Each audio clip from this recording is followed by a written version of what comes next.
కవి ఒక simple question. Okay so ఒక తెలుగు టీచర్ స్టూడెంట్ని అడుగుద్ది నీ పేరేంటి అని. ఓకే ఆ అబ్బాయి అంటాడు 6th జూన్ అన్నాడు అనమాట. పేరు అడిగితే 6th జూన్ అన్నాడు. ఇప్పుడు ఆ తెలుగు టీచర్ నేమ్ని కనుక్కోవాలి. 6th June 6th June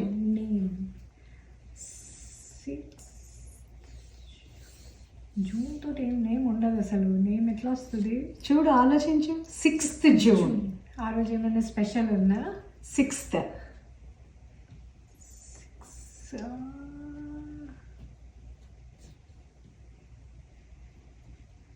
hint ఇస్తా.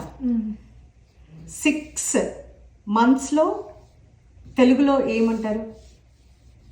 జనవరి, ఫిబ్రవరి, మార్చ్, ఏప్రిల్, మే, జూన్. ఆ 6th కదా. దాని మామూలుగా 6th అంటే ఏంటిది తెలుగులో? 6 జూన్. అరుణ్. నువ్వు దగ్గరకు వచ్చావు.